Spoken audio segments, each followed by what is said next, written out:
When Walter Hensley died in 1993, his children stood in the hallway of his small brick house in Erie, Pennsylvania, expecting to divide a modest estate.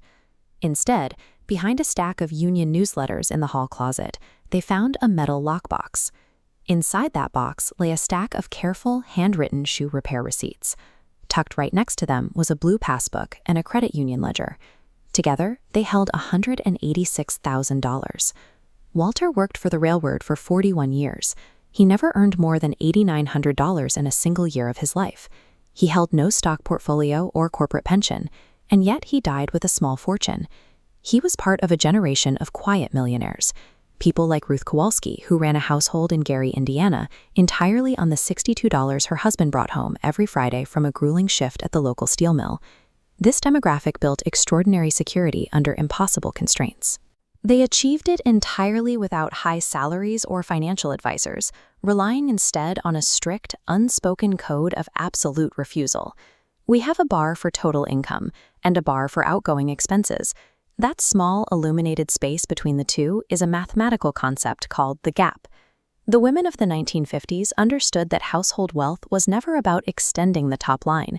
It was about ruthlessly defending that tiny, boring margin at the bottom so it could stack, compound, and eventually form a solid foundation. Protecting that sliver of space required constant vigilance. They engineered it into their daily lives using 3 strict psychological pillars. Mastering this margin is the definitive difference between living perpetually on the edge of poverty and owning your life outright. The first pillar was the physical boundary.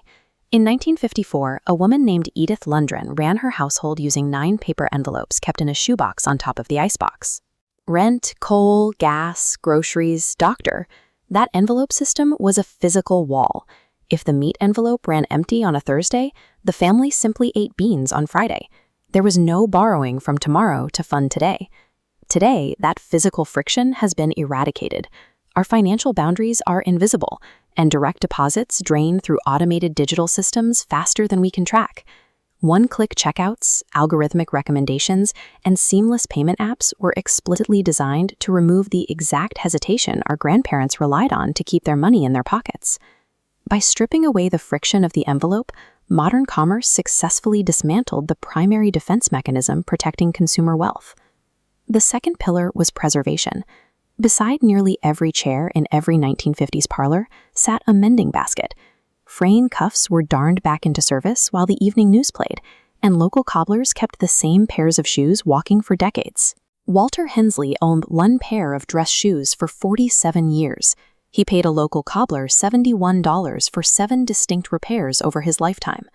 Buying a comparable new pair every time the soles wore thin would cost roughly $840. The modern reflex is always instant replacement. A slightly damaged phone, a scuffed shoe, or a fast-fashion sweater gets discarded and swapped for a new one without a second thought.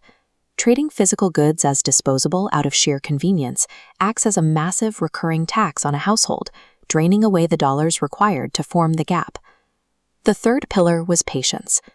If a 1950s housewife wanted a new lamp or a set of curtains, she instituted a mandatory cooling-off period of 7 days. 9 times out of 10, the wait filtered out the emotional impulse, and the want simply faded away. For Ruth Kowalski, that patience manifested as a Maxwell House coffee tin hidden behind the flour canister on the top shelf of her pantry. Every Tuesday morning, Ruth scraped together loose pennies from apron pockets, dimes abandoned on the dresser, and nickels dropped behind the radio, converting them into silver certificates she locked away in the tin. She performed this exact ritual every week for 42 years. Her husband never once asked what she was doing. Monumental financial security rarely arrives as a sudden windfall. It is built through the relentless, boring accumulation of unspent dimes over decades of quiet discipline. This discipline held steady until the arrival of the modern credit card and the rapid normalization of the dual-income household. Society collectively looked at these new financial tools and abandoned the shoebox, the mending basket, and the heavily stocked pantry. Credit offered immediate permission to stop waiting. As household incomes doubled and grocery carts swelled in size, our pantries became emptier and household debts skyrocketed. We spent the subsequent 60 years paying heavy interest to buy back the exact financial freedom our grandparents managed to keep for free. This chart illustrates the modern trap. Notice how the income bar grows larger, but the outgoing expenses instantly surge to match it. That critical, illuminated gap is entirely erased by lifestyle inflation. The only way to survive this cycle is to intentionally force the expenses back down. You have to carve that margin back open and let it multiply into a towering block of genuine security. Comfort is a thermostat set to 72 in February. Security is a house that nobody can take from you. Convenience is not the same thing as freedom. A paycheck is merely a rumor. The only fact that matters is what you keep.